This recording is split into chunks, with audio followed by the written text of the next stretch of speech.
First of all, I think I'd be remiss if I didn't say our thoughts and prayers are with the victims in Las Vegas and their families. You know, we woke up like everybody in the country to that news, and it's definitely saddening. Just wanted to let everybody know our prayers and thoughts are with that city and those victims and those families.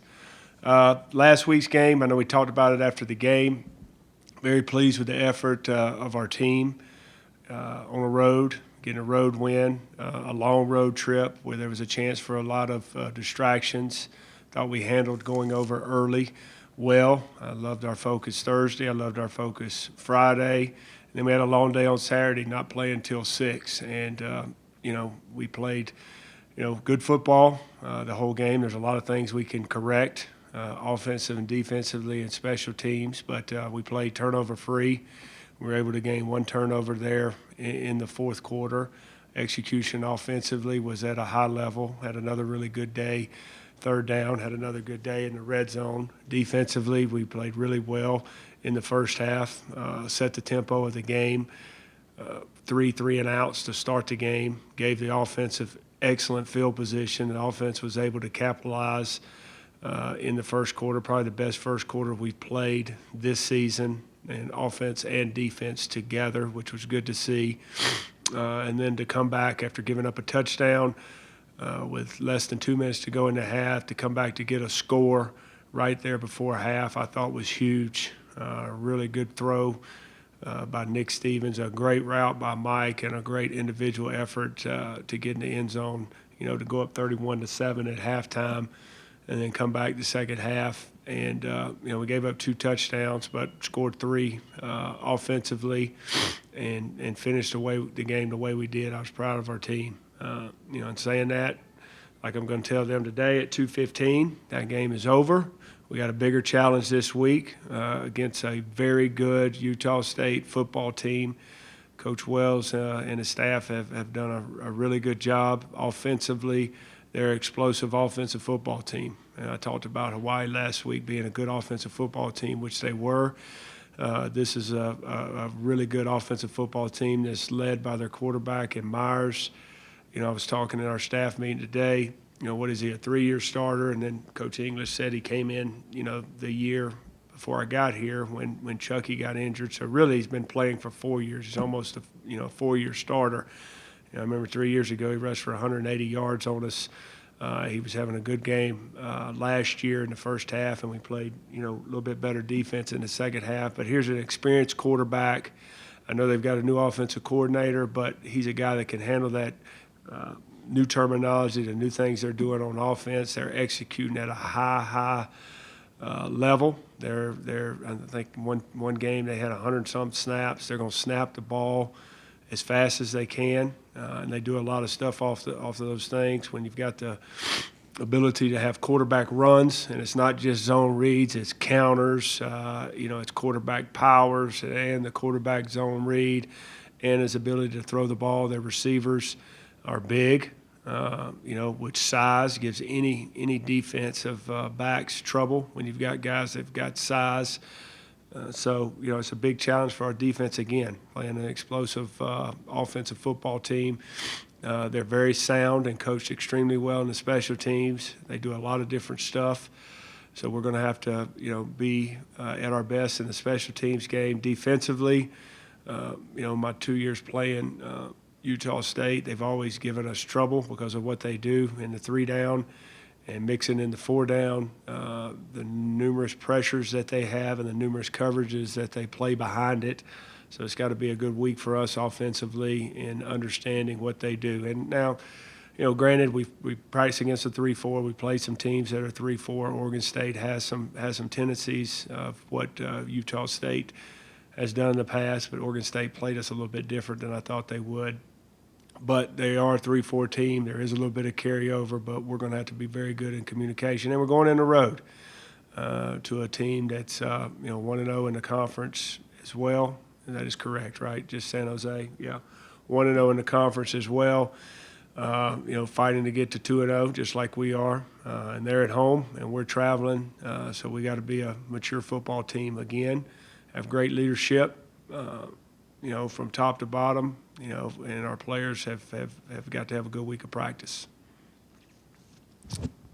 I know you had some concerns going out to Hawaii, and you touched a little bit. Do you have concerns moving forward after coming back, jet lag, keeping your players? Yeah, that's a good question. I think we landed around 12:15 yesterday. We went to the airport. We had to go through regular security, so we sat in the airport a little while, and then we had a long flight. I know I didn't get much sleep, but that's the nature of this conference. And when you have Hawaii in this conference, what we're going to do, we had them, had to do their mandatory medical check yesterday, and that was their day off yesterday. Today, we're just bringing them in. We'll have a team meeting.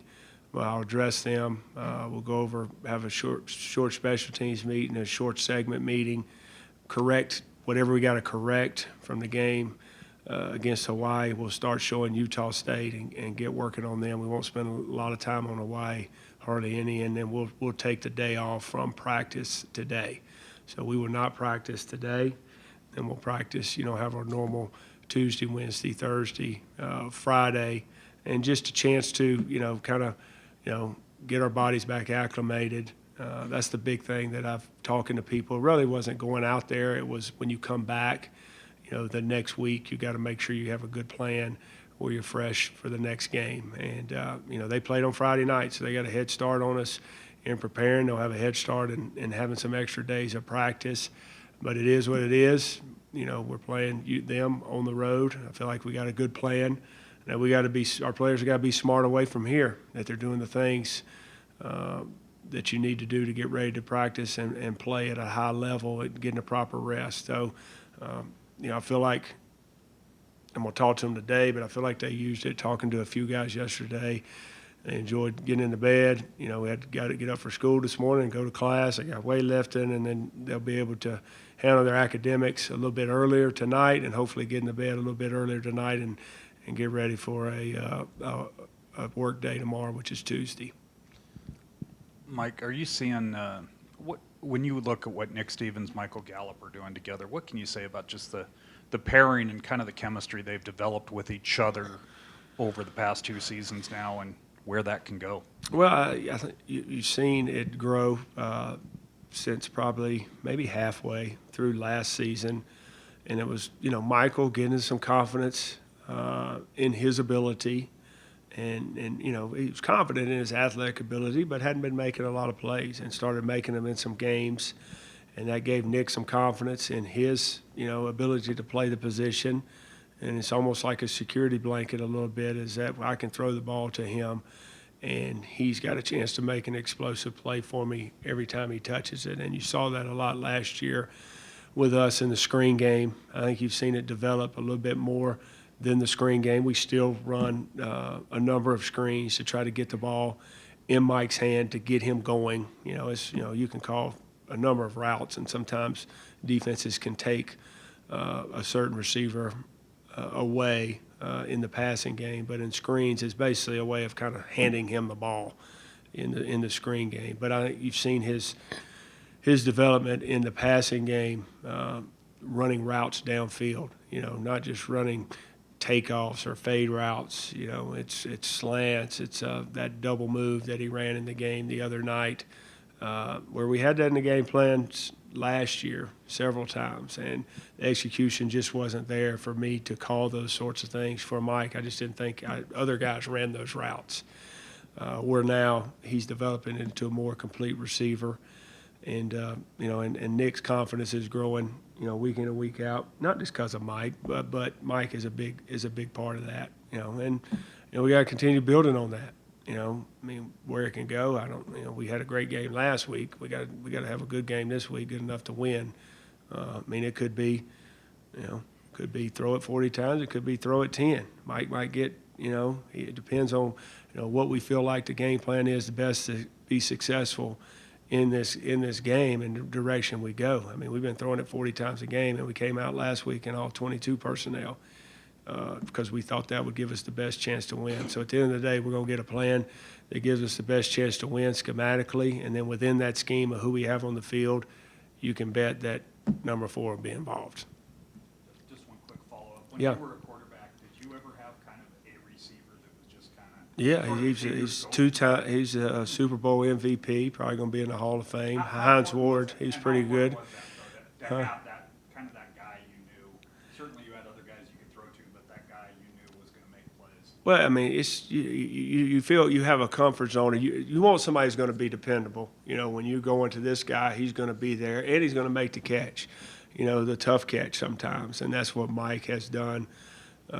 You know, for Nick, Mike and Hines are a little bit different. Hines would come in the huddle and say he's open every play, and go talk to the head coach about how he needed the ball. So I'd have to tell him to shut up every now and then. But he was a football player. You get him the ball, and he was going to make plays. And our head coach at that time, Coach Donnan, was real smart about. Hines was involved in the game plan. I mean, if we were in, I mean, he was going to be in every personnel. We'd move him around week to week because he was dependable. Now, as a player, you're kind of as a player, you're following your progression on routes and, hey, the ball's going here because they're playing this. But in reality, the coach was formulating the plan where your first progression, a lot of times, it was Hines Ward. Okay, you know, and me, I might have thought, hey, I'm throwing it to Hines and, hey, I'm coming to you, but really that was where it was taking me. And it's similar to what we're doing with Gallup, you know, because a quarterback at the end of the day, you can't say, hey, you always got Mike out there, you know, let's just give him a chance, because they could double him. They could play. I mean, you could force, you know, kind of like the first year where I thought we were forcing a little bit too much to Richard.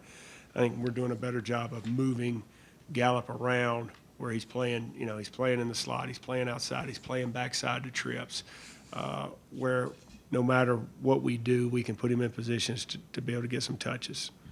Coach, preparing for a team like Utah State, who leads the nation in turnovers forced per Yeah, I game, mentioned that, yes. is there something differently that you guys do to prepare for that? Well, we talk about ball security every week. We work ball security every week, so it will be a point of emphasis. It's really a good question. That was one of my notes to mention. I mean, it was 16 takeaways that they have. They had 7 last week against BYU. It's like every possession was a turnover, and they create havoc on defense because of the different looks, and sometimes it causes a little bit of confusion at the quarterback. And if you're a step slow, throwing the ball is where they're making breaks from the secondary and getting some interceptions. Or if you're a little bit confused and throw a ball high because they play a lot of zone behind their pressures, they get interceptions. And then they're creating turnovers through fumbles because they're getting a lot of hats to the ball. They play an aggressive, you know, knock on wood. You know, our running backs have done a pretty good, decent job besides the first year here. It's been a point of emphasis with Coach Applewhite. Every day in practice, you guys are out there for a lot of individual, and it's a lot of ball security with those guys. You know, in saying that, we need to probably turn up our ball security with our receivers. We had, you know, didn't cost us, but, you know, BC had punt return as a receiver, had 2 balls on the ground. Dietrich, careless there, gets a ball punched out as he's running into the end zone on the second touchdown, which it was loose before he got in the end zone. And a lot of, hey, pointing out, hey, high and tight, you've been loose here lately, but when the ball's on the ground, Coach Whitted has added to his individual this week of having more ball security. And know that's a point of emphasis for them, that we got to protect the ball. And anytime you go on the road, you know, I just mentioned it to our staff. You know, we played well, we protected the ball, and we got to do it again this week. You know, we got to protect the ball on the road. Cannot turn the ball over. You have a mature team this year, impressive first conference win. Are they pretty cognizant on the week-by-week work that has to be done to get to the goal that they really want to achieve? I hope so. I hope so. It's something that you hear me talk about a lot. But again, those are just words. It's got to carry down from me to our assistant coaches to our players. And I just complimented our staff of last week of the leadership that they showed and the focus, and it carried over to our players. And we've got to have that again this week. Challenged our coaches, and then I'll challenge our players. I won't take anything for granted that, hey, we're mature enough to handle it. You know, we did it last week, and we want to know, and we know that's how. I mean, we all, I mean, 18 to 22-year-olds need to be reminded, not once, but probably 5 times a day, of how the expectations are. And heck, we all need to be reminded of this is what's going to take us, because, sometimes it's human nature to relax. And I'm not going to allow us to relax at all. I'm probably going to be tougher this week than I have been all year on the details of doing everything right, from ball security to how we approach each and every practice, each and every drill, and especially our mindset of what it's going to take to go on the road and win against a very good football team. Have you already seen evidence of that, though, starting with fall camp and moving week by week? I have. I've seen evidence within the games, of the resiliency in the game, of the mindset of just being mature and playing the next play. We get upset. Players get upset when they make mistakes. Coaches get upset. But, all right, that was that play. That was this. Let's move on. Let's make adjustments. Let's go to the next play. How are we going to handle it next time this situation arises? And I've seen the maturity, because I haven't seen us fall apart. And I like that. I saw that last week after the Alabama game. And we had to, we came back after the bye. After the bye week practice is more fundamentals, good on good. But we came back and said, here's the plan for Hawaii. And those are the 3 best practices that we'd had all year. So that right there showed me some maturity in this football team, the leadership that we need. And, we didn't win that Alabama game, okay? But a lot of people were patting them on the back that, hey, man, you played great, you competed, look what they did to Vanderbilt. That didn't mean nothing. All right, and they didn't let that really affect them. They were listening to their coaches and their teammates and their leaders on this team. If we need to have a good week of practice, we've got a tough task ahead at Hawaii, and they focused on that. So that gives me good reason to believe that we're headed in the right direction. Now, that's one game. We've got 7 more conference games that we got to get ready for, and the next one is Utah State, and it's on the road, and we got to do it again. Because winning that conference opener, I mean, obviously every win's important, but instead of starting, behind in the standings, you guys are on top. Yeah, no question. What does that guys do? Well, I mean, you want to be 1-0 in the conference. Your goals are still out in front of you. You control your own destiny. But so does Utah State. They control their own destiny too. They're 1-0. But now, the goal is still the same goal. We don't need help from anybody. We control our destiny. So our message will be the same. We handle what we need to handle here, and then that'll prepare us to get ready for Saturday. But your message doesn't have to change because of handling your business week 1. Mike, do you do anything besides the Monday? Do you do anything else, or do you just kind of monitor players during the week to see how hard to push them? No, as you're coming back from Hawaii. You do that really week in and week out throughout the season, of how the season's going, how physical a game is, what your status is of your players as far as injuries. We don't have 85 guys that are ready to play. We probably got 25 to 30, that are playing. Now we're playing maybe a little bit more than that, but your depth is an issue, so you got to be careful of that throughout the season.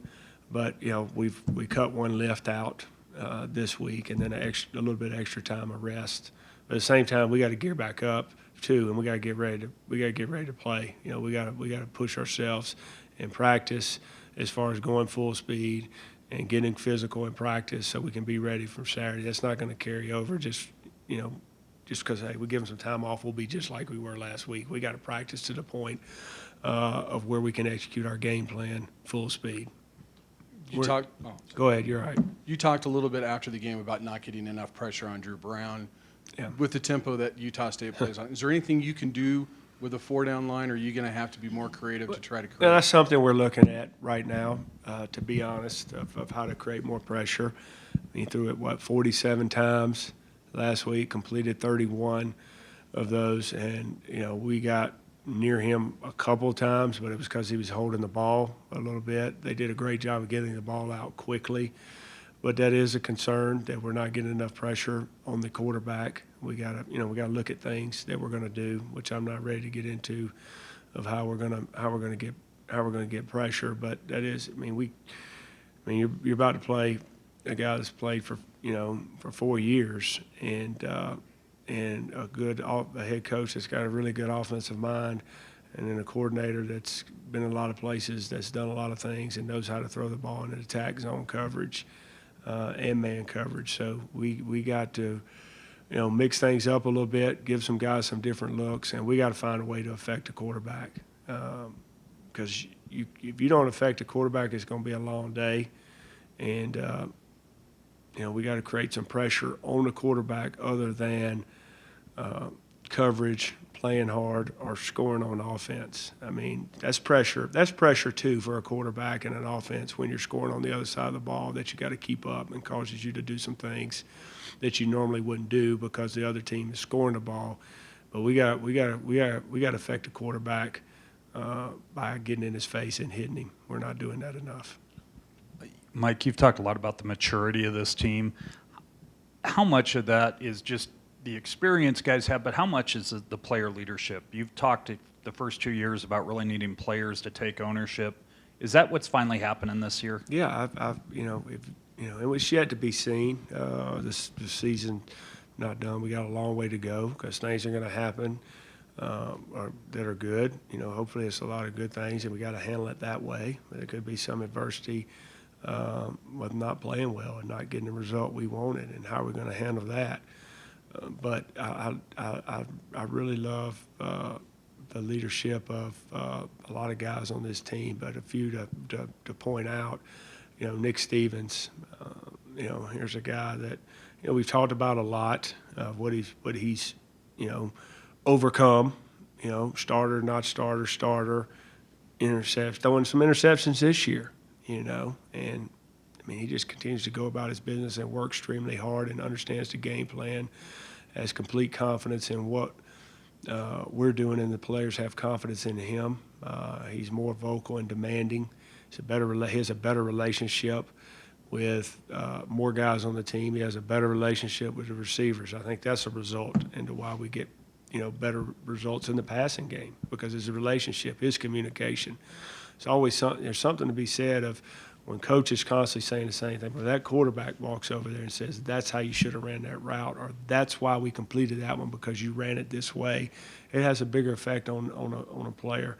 Jake Bennett, leadership with his football team, not just the offensive line, has transcended from just being a leader of the linemen, to our offense, or really our whole football team. Dalen Dawkins, Izzy Matthews, those are some guys that Izzy, here's Izzy, who is a really good player for us offensively, has a knack for finding the end zone, splits time with Dawkins and Marvin and Body sometimes, and Izzy plays on 3 special teams. Izzy will be the first to get into anybody's if they're being sensitive about playing time. And here's a guy that probably could carry it more times for us. And it's not sensitive. He does whatever is asked for him for the team. He wants to start on kickoff coverage. He's one of the first guys down there. He starts on punt. He's on punt return. Kickoff return. He's on all these special teams. And he's being vocal about it. He's like, this isn't the time to be sensitive if you're not getting touches on offense. Get your butt on special teams. That's kind of what I'm talking about. Josh Watson of working day in and day out at practice, having really good practice, demanding that they get it right at practice. Evan Colorado. And then addition of, Jordan Vogel. I mentioned him in fall camp, of just how he practices and how he competes in every drill and every team setting has really helped our football team. Darnell Thompson, the guy's playing in, moves the nose, unselfish, doing whatever it takes for the football team. Those are signs of the player leadership in my mind. And things, going good right now. 1-0 in the conference, and everybody's telling us, the leadership will be how we approach this week and how we handle, this game this Saturday, and whatever happens after this game, how are we going to handle the next week? That's where you see your leadership come in. But I like where it is right now because of how we've played and how we performed in effort, and and being unselfish.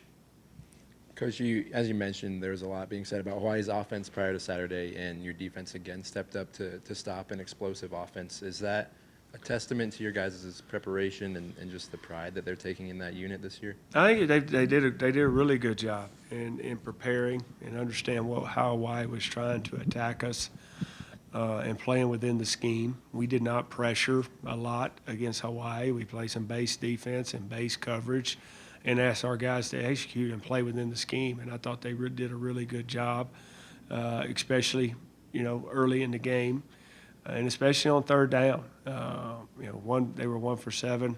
That's probably the difference in the game in the first half is third downs, and our defense did an excellent job in third down. I think we understand our limitations sometimes. We understand that we might, give up some yards, but there's a better focus and a sense of urgency in third downs, and I think that comes with the preparation of understanding what, guys are going to do against us. And some of the routes that we got beat on, one, we got to get more pressure, but two, we were playing some tendencies. Our guys were expecting one thing of high percentages and tendencies of what they were going to do, and they did something a little bit different, and it got us, which I can live with. It communicates like coaching quarterbacks forever.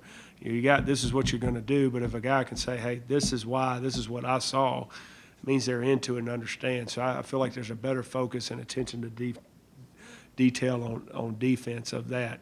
We might be a little bit of a bend, don't break defense. We need to be opportunistic and try to create some turnovers, and we got to find a way to. We got to manufacture some pressure, or we're gonna be in some trouble as this year goes along if we can't get pressure on the quarterback. Izzy's attitude of wanting to do whatever he can, whenever he can, how do you see that kind of permeate throughout your football team? Well, I mean, Izzy's a guy that's always talked a lot since he's been here. He's been very opinionated. It would rub some people the wrong way, especially when he first got here, because he's extremely smart and he's usually right when he talks. Sometimes you just got to tell somebody to know when to be quiet. And he'd rub Coach Fred the wrong way a lot because he always had an answer for everything. But I think it's permeated because of it's tangible. You can see and touch what he's doing. It's just not just talking like he did as a freshman. I mean, he's out there playing on special teams. He's running hard. He's jumping in there at fullback. I mean, he's doing whatever it takes. And definitely, I think it's affected that running back room because we got a lot of guys in there that are probably capable of playing some more snaps for us. But his main focus in that room is you need to get on special teams. You need to prove it during practice if coach is going to give you the ball. And he's vocal about that. And I think that I don't know if it's permeated to the whole team yet, but offensively, I think he's because of his approach and how he practices. And here's a guy that has success and is, probably written about a lot by you guys and other guys of being a pretty good player, but we did not feel he was where he needed to be. Thought he ran too high, wasn't running behind his pads, tried to see too much, and we're blunt in our constructive criticism. And sometimes guys will think, well, hey, I rushed for this, I scored. He took that criticism, took that challenge, and has been working. I mean, he had some really good runs the other night of running behind his pads, and not that long. That long run was a great run too. It was great execution by our offensive line, tight ends, and fullbacks. But he just the way he's approaching and working is a testament to him because of. I mean, you guys been coached hard. Coach Appleway coaches them hard, and he doesn't get sensitive. Now he's got an ego. Heck, they all got egos, which I like, but he's not. He can put it in check and work on what he needs to work on, which I think that's why he's improved. Is that irritating for a coach when the freshman player is right? When you said he talked too much and he was always right, is that kind of irritating? No, I mean not that he's not that. Yeah, well, it's irritating because he would say he won't let you coach sometimes and just wants to say things, just wanting to be, the guy that always raises his hand and wants to answer the question in class, and he wouldn't raise his hand and we'd talk without being called on, which it doesn't. Maybe early in my career would have bothered me. Now I don't let I try not to let stuff like that bother me because the guy's into it. and he, you know, you don't want to. I mean, we're all different. We're all show how important things are to us in a different way, and his is verbal. You know, and so just try. You know, he's a little bit different in ways that, you know, I was yes sir until called upon, and growing up because I didn't, I'd get hit upside the head. You know, and he's just vocal, so I let him talk. Colin Hill's in a unique position this year where he's your backup, but you would like to redshirt him. How's he handling kind of the ebbs and flows of that and improving coming off the rust of the injury? Well, I think he's improving. I think he's had some good weeks here the last couple of weeks. Probably coach him harder than I do Nick Stevens. I'm probably harder on him in every little thing that he does. And, you know, and the reason why I'm saying, you know, is you got to work. You got to prepare like you're the starter. You're not, you know, you're not just ready to take over because if something happens to Nick or he graduates, you got to improve. You're not where we need you to be a championship level quarterback. So, I mean, his game week is really, you know, every week and every day, and then he's ready to go on game day if something happens. I think he's handling it fine. I hadn't asked him how his feelings are. I really don't care. I mean,